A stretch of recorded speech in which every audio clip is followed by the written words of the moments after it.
यहाँ पे दिखाता है जज के सामने एक बंदा आता है और कहता है कि ऑनरेबल जज, मैं चाहता हूँ कि आप इस पर्सन को बहुत ज़्यादा सज़ा दीजिए। युंची जज से कहता है कि देखिए, मैंने आपको जो बताना था वो बता दिया, आपके ऊपर है कि आपको यकीन करना है कि नहीं, पर मेरी टीचर की इंसल्ट करना यहाँ पे बंद करो। मोली थोड़ा सा मुस्कुराती है और कहती है बहुत ज़्यादा टाइम बीत चुका है पर युंची अभी तक नहीं बदला। उसकी लिटिल सिस्टर कहती है सिस्टर अब हम क्या करें, युंची तो बहुत ज़्यादा मुसीबत में पड़ गया। युंची का दोस्त कहता है युंची, उसको लड़की होती है जो कि कहती है कि ये कमीना तो अब मरने वाला है। ऑनरेबल जज जो कि कहते हैं कि वो बंदा बाहर निकलो यहाँ पे जिसने युंची की हेल्प करी है। वही एक शख्स जो कि चाय पी रहा होता है, जो भी पी रहा होता है, वो कहता है ये जानने बहुत ज़्यादा मज़ा आएगा कि युंची की हेल्प किसने करी, वो कमीना कौन था जिसने युंची की हेल्प करी है। भीड़ में से एक शख्स चलता हुआ आ रहा होता है और फिर यहाँ पे ऑनरेबल जज के सामने घुटने टेक देता है और फिर कहता है कि ऑनरेबल जज प्लीज़ मुझे माफ़ करना, इस बच्चे को अपनी गलती का एहसास है, उसने मुझे फोर्स किया था। वही शख्स जो कि चाय पी रहा होता है और ये कह रहा होता है कि देखने में मज़ा आएगा कि वो कमीना कौन है जिसने युंची की हेल्प करी है, तो वही शख्स जो कि चाय पी रहा होता है वो कहता है ये क्या, ये तो मेरे ही आदमी है, ये तो जैक ही है। बंदा कहता है कि मुझे ऑनरेबल जज मुझे प्लीज़ माफ़ कर दीजिए, इस बंदे ने मुझे काफ़ी ज़्यादा फोर्स किया। जज कहते हैं वो हम बाद में देखेंगे कि तुम्हें क्या सज़ा देनी है, तुम जा सकते हो। तो यहाँ पे जो वो होता है बंदा, वो कहता है ऑनरेबल जज आपका शुक्रिया, मैं यहाँ से जा रहा हूँ। जज कहते हैं युंची ये तुम्हारा लास्ट टाइम है, क्या तुम यहाँ पे एक्सेप्ट करते हो, यहाँ पे तुम सरेंडर करते हो कि नहीं। जब अपने पास से एक हथियार को बाहर निकालते हैं जो कि एक पता नहीं वेपन होता है, युंची फिर भी कुछ नहीं बोलता। तो यहाँ पे जो वो होता है कैंग शीटियान, वो हंसने लगता है, ये कैंग शीटियान इसका यह नाम है, मैंने इसका नाम गलत ले लिया, वो आप कमेंट बता देना, मैं तो उसको कैंग शीटियान कहूँगा। शीटियान हंसते हुए कहता है बहुत ज़्यादा इंटरेस्टिंग, ये बच्चा बहुत ज़्यादा इंटरेस्टिंग है। और वहीं पे एक बूढ़ा मास्टर जिसको मैं ओल्ड मास्टर कहूँगा, वो कहते हैं शीटियान अपने आपको समझता क्या है, क्या यहाँ पे वो इंसल्ट कर रहा है ये इंटरनल हेवन पर्ल की, उसको लगता है कि इंटरनल हेवन पर्ल यहाँ पे इन चीज़ों से डर जाएगा। शीटियान हंस लगता है और फिर कहता है कि मैंने जैसा रूमर सुना था वो बिल्कुल सच नहीं था। वही ओल्ड मास्टर शीटियान से कहते हैं कि शीटियान तुम्हारी हिम्मत कैसे है यहाँ पे इंसल्ट करने की इंटरनल हेवन पर्ल की। शीटियान तुम्हें क्या लगता है इंटरनल हेवन पर्ल की यहाँ पे बेइज्जत करना बहुत ज़्यादा आसान है, इंटरनल हेवन पर्ल को बुली करना भी आसान है और तुम यही सोचते हो। शीटियान कहते हैं तुम्हें लगता है कि मैंने यहाँ पे इंटरनल हेवन पर्ल की बेइज्जत किया है, बट ठीक बताऊँ तो इंटरनल हेवन ने खुद ही अपनी यहाँ पे इंसल्ट की है। वो बच्चा जिसका नाम युंची था उसने मैनेज किया और प्रोफाउंड गॉड कॉन्फ्रेंस के दौरान उसने यहाँ पे 2 राउंड्स को जीता है, वो भी अपनी मेहनत से। और जो रूल इंटरनल हेवन पर्ल वालों ने बनाए थे वही रूल यहाँ पे युंची ने फॉलो किए हैं। ओल्ड मास्टर होने में उनका तो गुस्सा होते हैं और कहते हैं तुम। शीटियान ओल्ड मास्टर से कहते हैं तुमने साफ साफ देखा था कि उसने टॉप 1000 की रैंकिंग में आया था, युंची ने टॉप 1000 की रैंकिंग को रीच किया था, और तुम्हें लगता है कि वो इस राउंड को भी पार नहीं कर पाया, और तुम्हारे वर्ड ये कहते हैं कि उस बच्चे ने चीटिंग की है, युंची ने चीटिंग किया। मुझे तो हंसी आती है, इंटरनल हेवन पर्ल वालों पे बहुत ज़्यादा हंसी आती है कि तुम लोग यहाँ पे ऐसे एरोगेंट बिहेव करते हो। ओल्ड मास्टर कैंग शीटियान से कहते हैं शीटियान तुम्हें पता भी है कि तुम क्या कह रहे हो। शीटियान ओल्ड मास्टर से कहते हैं तुम ज़्यादा गुस्से में लग रहे हो, आखिर हुआ क्या, मैंने कुछ गलत कहा क्या। शीटियान ओल्ड मास्टर से कहते हैं कि द प्रोफाउंड गॉड टूर्नामेंट इसने फाइनल रिजल्ट को ऑर्गेनाइज कर दिया और सारे बच्चों का रिजल्ट निकल के आ चुका है, और इन रूल्स को भी जिसने बचाया था वो इंटरनल हेवन पर्ल वाले थे, मतलब इन रूल्स को भी सेट इंटरनल हेवन पर्ल वालों ने किया था। और यहाँ पे वो बच्चा है जिसका नाम युंची है, उसने यहाँ पे सारे टेस्ट को पास किया है और वो फाइनल रैंकिंग में आ चुका है, और यहाँ पे फाइनल रिजल्ट्स भी निकल के आ चुके हैं, और तुम यहाँ पे ये कह रहे हो कि इस बच्चे ने चीटिंग किया। शीटियान ओल्ड मास्टर कहते हैं कि इंटरनल हेवन पर्ल वाले इस बॉय की रैंकिंग से यहाँ पे बिल्कुल भी खुश नहीं है, और एक्सटर्नल हेवंस वाले तो इस बच्चे को यहाँ पे लेके आए हैं, तो तुम्हारा हक बनता है, यहाँ पे सारे बच्चे एक बराबर हैं। तुम यहाँ पे युंची के बारे में ऐसे नहीं कह सकते कि उसने यहाँ पे चीटिंग किया। युंची काफ़ी ज़्यादा हैरान होता है और मन में कहता है क्या कैंग शीटियान, क्या ये मेरी साइड पे है और क्या ये मेरी हेल्प कर रहे हैं।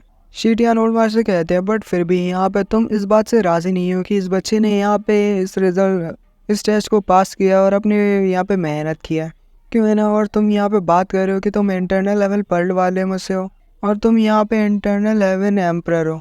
मैं तुम्हारी यहाँ पे काफ़ी ज़्यादा रिस्पेक्ट करता हूँ, पर तुम मुझे यहाँ पे अंडर एस्टिमेट बिल्कुल नहीं कर सकते।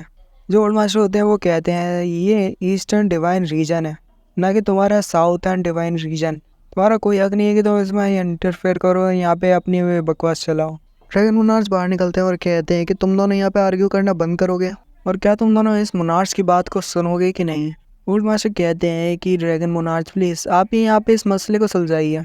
ड्रैगन मोनार्च कहते हैं कि युंची एक बहुत ज़्यादा एरोगेंट पर्सन है, बट यहाँ पे वो इतना ज़्यादा एरोगेंट भी नहीं है, और टूर्नामेंट के दौरान उससे मुझे नहीं लगता कि वो ऐसा कोई ज़्यादा बड़ा कोई चीटिंग करेगा। मेरा ओपिनियन भी यही है कि मुझे नहीं लगता कि युंची ने कुछ ऐसा काम किया होगा, तो उसे सज़ा देने का कोई फ़ायदा नहीं है और उसे सज़ा देनी भी नहीं चाहिए, ना उसे पनिश किया जाना चाहिए। और जब तक द प्रोफाउंड गॉड टूर्नामेंट यहाँ पे ख़त्म नहीं हो जाता तब तक उसे यहीं पे रहना चाहिए और इस टूर्नामेंट में हिस्सा लेने देना चाहिए। और क्योंकि वो एक्सटर्नल लेवल पर में यहाँ पे एंटर हो चुका है, उस टूर्नामेंट में हिस्सा उसने ले चुका है, तो वो यहाँ पे पीछे तो नहीं हट सकता और ना हम उसे यहाँ पे ऐसा कह सकते हैं कि उसने कोई चीटिंग की है। वो यहाँ तक अपने बलबूते पे पहुँचा है और मुझे लगता है कि यहाँ पे the external heaven realm god emperor और साथ ही द एक्सटर्नल हेवन रिलेम, इन दोनों को आपस में बात करनी चाहिए और जानना चाहिए और इसमें देखना चाहिए कि युनची को यहाँ पे आगे बढ़ाया जाए या नहीं। मेरा ओपिनियन तो यही है कि इसको पनिश ना किया जाए और उसको इस टूर्नामेंट में हिस्सा लेने दिया जाए और जैसा वो चल रहा है और वो यहाँ तक पहुँचा है तो उसको अभी कंटिन्यू करने देना चाहिए।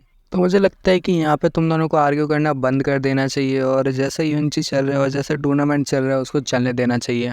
जो ओल्ड मास्टर होते हैं वो कहते हैं कि ड्रैगन मोनार्क्स ने जैसा कहा है और वो युनची के बारे में जैसे बात कर रहे हैं, तो मुझे लगता है कि इस जो टूर्नामेंट है उसको कंटिन्यू रहने देना चाहिए और जैसा ड्रैगन मोनार्क्स कहते हैं वैसे हमें चलना देना चाहिए और हमको भी ड्रैगन मोनार्क्स की जितनी भी बातें उनको मानना होगा और जैसा वो कहते हैं वैसे ही हम आगे चलेंगे।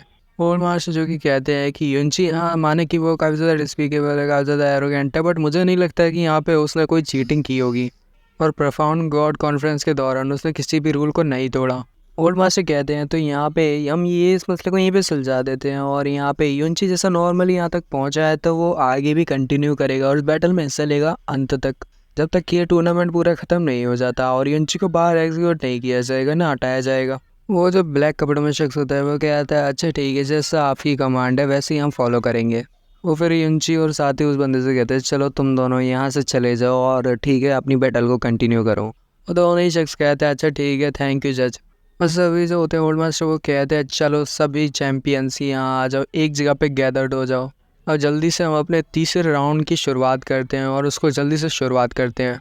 और दिखाते हैं वो जो ओल्ड मास्टर होते हैं वो अपनी पावर्स को रिलीज़ करते हुए सामने की तरफ पता नहीं कुछ करने लगते हैं और अपनी पावर्स को अपने हाथ पे रिलीज़ करते हैं। जितने भी क्वालिफायर्स होते हैं जो भी यहाँ पे इस राउंड को पास कर लिए होते हैं वो सारे लोग काफ़ी ज़्यादा हैरान होते हैं कि ओल्ड मास्टर आखिर ये क्या कर रहे हैं, वो अपने सब एक ही हाथ से यहाँ पे इतना ज़्यादा पावर को रिलीज़ कर रहे हैं। फिर जो युनची होता है वो सामने की तरफ देखता है तो काफ़ी ज़्यादा हैरान होता है और कहता है कि भाई आखिर ये है क्या, और उसके सामने दिखाते हैं तो वहाँ पे बड़ा सा कोई टावर टाइप होता है और जो ब्लैक कपड़े में शख्स होता है वो कहता है ये रहा तुम्हारा थर्ड प्रीलिमिनरी बैटल और ये है तुम्हारी बैटल फील्ड, ये है एक हेवनली टावर जिसमें तुम्हारी बैटल फील्ड है और तुम्हारा जो थर्ड राउंड है उसमें तुम्हारा जो गोल होगा वो होगा तुम्हें यहाँ पे 300 वाला जो फ्लोर है उस तक पहुँचना है, वही तुम्हारा गोल है।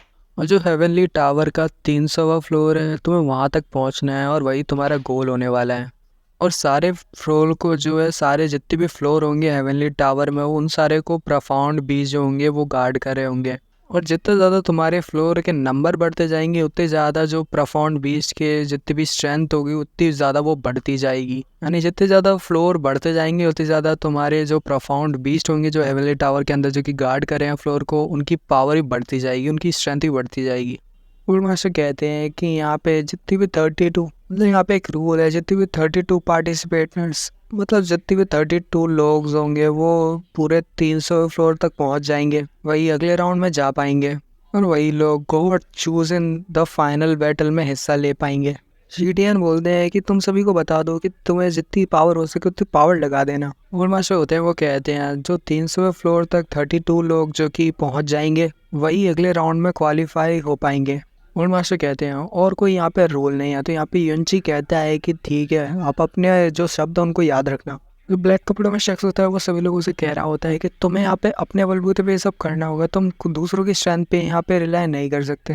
तो चलो फिर हम अपने थर्ड प्रीलिमिनरी बैटल को स्टार्ट करते हैं। मोली अपनी लिटिल सिस्टर से कहती है कि तुम्हें पता था कि युनची यहाँ पे आने वाला है, तो तुमने मुझे इस बात के बारे में पहले क्यों नहीं बताया, तुमने मुझसे ये सब छुपा के क्यों रखा। तो उसकी जो लिटिल सिस्टर होती है वो कहती है लिटिल सिस्टर से कहती है कि इसे बिग सिस मुझे पता है कि आप उसको काफ़ी ज़्यादा याद करते हो और हमेशा आप बात करती रहती हो कि आप अपनी इस लाइफ में उसको कभी दोबारा देख नहीं पाओगी, हाँ अपनी इस ज़िंदगी में उसको कभी दोबारा देख नहीं पाओगी। तो बस मैंने इतना किया और आपकी हेल्प की उसको मतलब आपको उससे मिलवाने की, बस इतनी मैंने आपकी हेल्प किया।